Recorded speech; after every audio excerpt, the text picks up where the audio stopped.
On the 10th of April 1865, shortly after the surrender at Appomattox Courthouse, General Lee made a farewell address to his soldiers.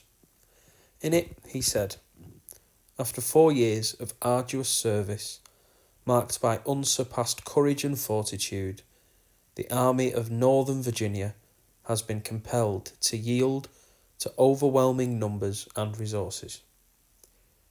It's the final part of that quote that we're going to look at in a little bit more detail. Overwhelming numbers and resources. Historians have differed on this perspective. It's absolutely right to suggest that the Union did have the upper hand throughout the war. In 1865, the population of the Union was 2.5 times the size of the Confederacy. It had 3 times the amount of railway line, 9 times the industrial output, and of course, naval supremacy as well. So the numbers were always stacked in the Union's favour. But historians have looked for other reasons as to why the South lost the Civil War. The first reason that people give to challenge the so-called lost cause theory that the South was always going to lose this conflict is missed Confederate opportunities. First up, the failure of the South to follow up the decisive early victory at the Battle of Manassas, First Manassas, I should say. The loss of Stonewall Jackson at Chancellorsville, and as well as that, poor leadership at the battles of Vicksburg and, of course, at Gettysburg, and that suicidal charge by General Pickett's men. These factors suggest that at times the South had an advantage that it could have hammered home and failed to do so. The second reason is political leadership. Very few people will contest that Lincoln was more eloquent than Jefferson Davis, more politically skilled, had a better eye for political talent, and was a more effective delegator. However, did the Confederacy have somebody better that could have taken the job ahead of Davis? General Lee certainly doesn't think so. And in many ways, the reason that the South suffered as much as it did was economic ruin.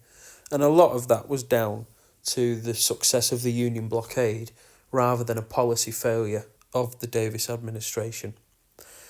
However, it remains that political leadership is a factor that contributed to Union victory.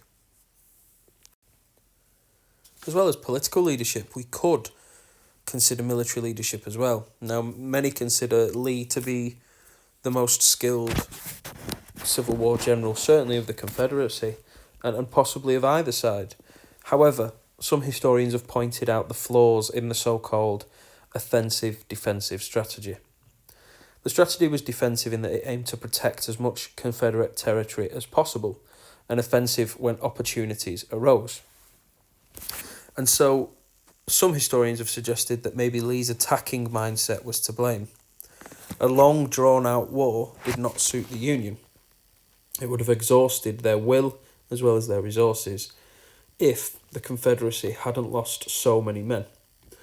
And Lee's attempts to get victory at almost any cost in the early years of war cost his armed forces significant numbers. For example, in 1862-3, there were 65,000 Confederate soldiers killed, wounded or captured in the time between the 7 Days battles and Chancellorsville. Now, they are numbers that the South simply could not endure.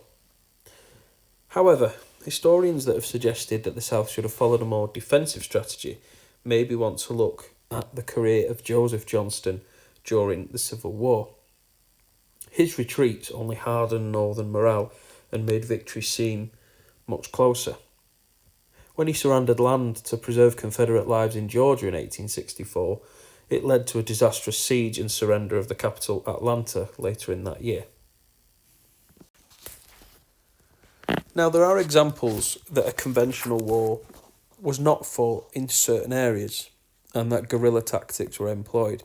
Guerrilla tactics is when a smaller band of forces ambushes larger forces. There isn't a conventional battlefield and battleground. The guerrilla fighters don't necessarily have capital or symbolic areas to defend.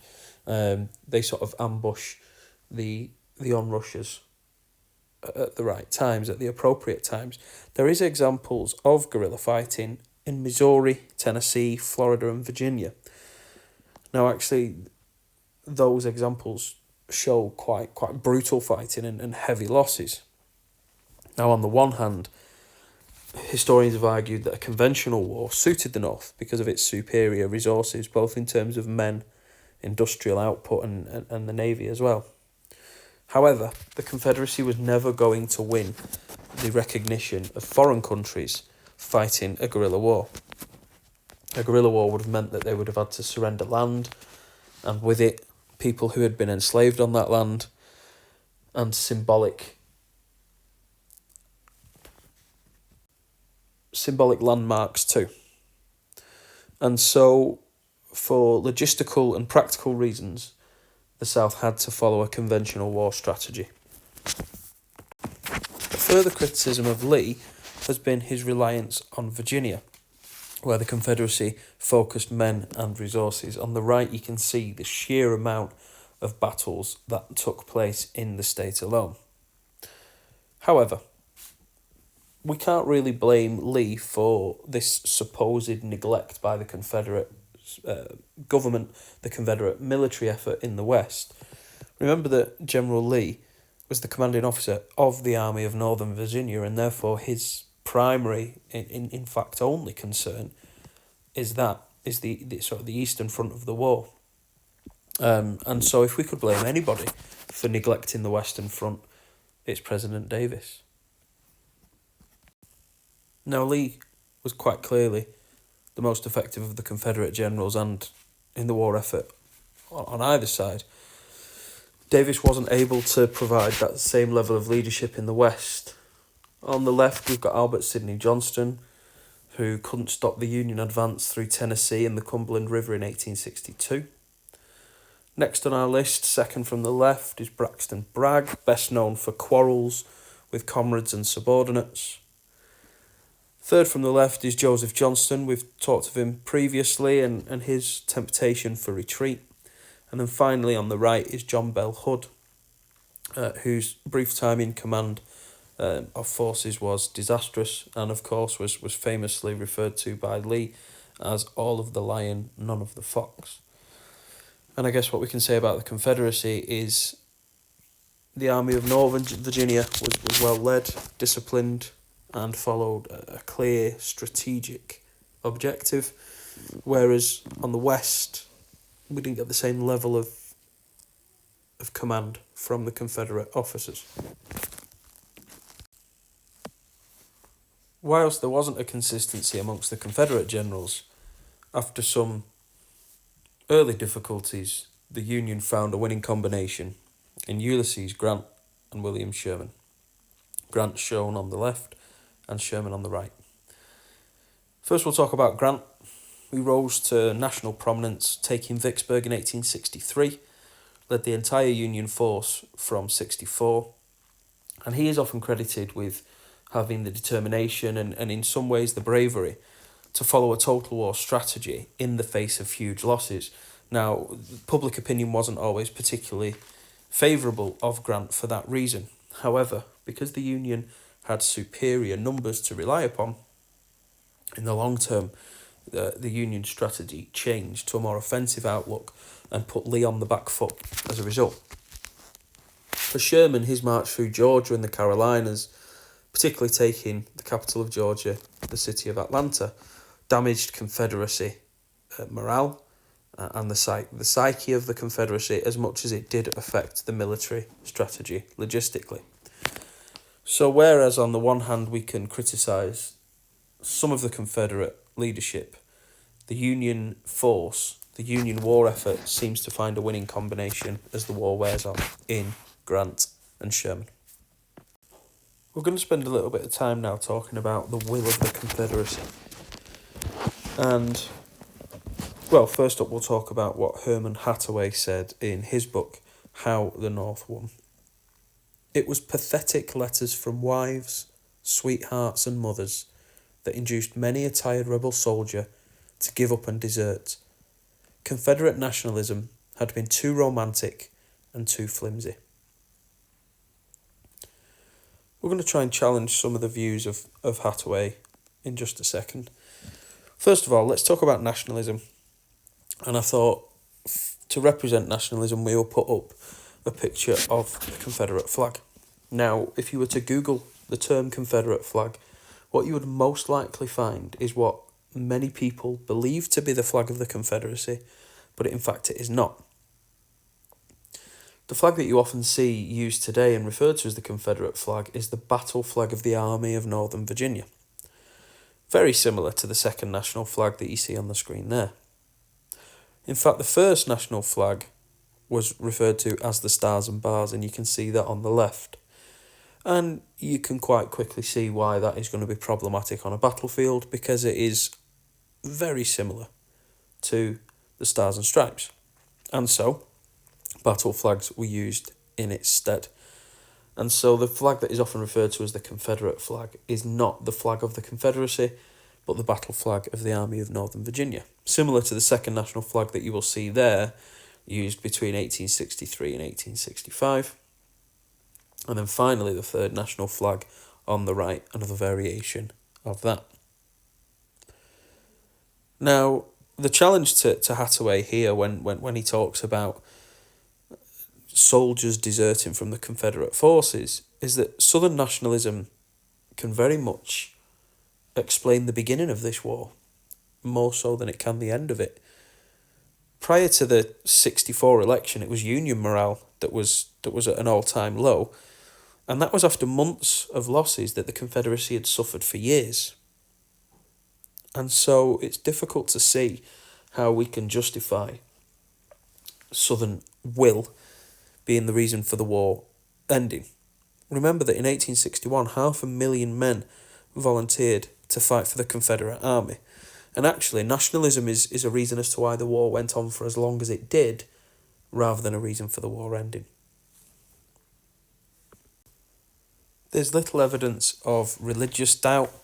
In fact, many considered the struggles of war to be the ultimate test of the nation. And so it's rare to see that Southerners believed that God was no longer on their side. There was still general support for slavery and for the defence of it throughout the war. So we can write off, or we can certainly argue against this idea of a lack of nationalism, a lack of religious faith in the cause, or a loss of faith in the cause of slavery as reasons for Confederate will falling apart. Another group that has been blamed in Hathaway's key quote from the book, How the Union Won, is this role of wives, sweethearts and mothers, and the idea that it was Confederate women that can be blamed for urging their men home and writing these uncensored tales of the struggles of the home front. And again, it's not the case. For the vast majority of Southern women, there was an understanding that this war was to be fought as a struggle and ultimately in defence of the birth of this young nation, the Confederacy. Now, we could actually use this picture here as evidence to suggest that Confederate women have sort of been misrepresented. There you can see the United Daughters of the Confederacy, and actually what they hold up there is the final flag of the Confederacy. And it's the United Daughters of the Confederacy that are largely responsible for the lost cause theory being the only theory taught in Southern schools for generations as to why the South lost the war. Southern textbooks, Southern history books were either rewritten, and any book that suggested that the lost cause theory was not accurate was not to be taught in Southern schools. So to simply write off Confederate wives and daughters as these people that put family before country and urged men to come home and desert the army, although that did happen by and large, we can't pin that on the women of the South. And who better to comment on the will of the Confederacy than someone who knew it best from another perspective, and that is General Sherman. General Sherman wrote of his admiration for the will of the Confederates. He said, "The devils seem to have a determination that cannot but be admired. I see no sign of let-up. Some few deserters. Plenty tired of war, but the masses determined to fight it out." And so, if we consider the role of nationalism, of religion, of a commitment to slavery, and the role of women, all of those things seem to marry up with what Sherman says, this idea of masses determined to fight it out, rather than Hathaway's view that nationalism was too romantic and too flimsy. We focused a lot on Confederate will. It's now time to think about morale in the North as well. And actually, this entire conversation seems to be focused more on the Confederacy than on the North. So let's look at Northern morale. It generally stayed high because for most civilians, life generally continued as normal. Yes, family members were called up to military service, but otherwise, jobs and the home was largely unaffected. That's not to say that they didn't know that war was going on, but the war was certainly more total in the South than it was in the North. And of course, per person, Union losses were less than they were in the South. Most important in terms of maintaining Northern will was victories on the battlefield. We've seen it how at low moments Northern will was shaken after the First Battle of Manassas. And in 1864, remember that Lincoln believes that he's going to lose the election as well. By the time the election rolls around in 64, 80% of soldiers vote for Lincoln and the Republican Party. And that's a sign that morale, not just at home but on the battlefield, was high and in favour of the Republican administration. So society at large was in a buoyant mood because of military victories. I think it's safe to say that it's that way round rather than victories came as a result of high morale. Morale changed depending on how the war effort was going, and by 64 it was very much in the Union's favour. General Pickett, the Confederate general who famously led the suicidal charge at Gettysburg in 1863, was asked some years after the war why the Confederacy had lost. And he answered, "I think the Yankees had something to do with it." And in your textbook, Farmer, the author makes the point that defeats bred defeatism, not the other way around. And what Farmer's trying to say is that the Confederacy did not defeat itself. It was in fact the Union that defeated the Confederacy. It did have the superior numbers in terms of men and in terms of infrastructure and resources as well, and therefore the Union won as a result of that. So Farmer is largely in agreement with General Lee. Remember at the beginning, we spoke of General Lee and his quote to the Confederate soldiers present after his surrender. He said, "The Army of Northern Virginia has been compelled to yield to overwhelming numbers and resources." And Farmer seems to be in agreement with that.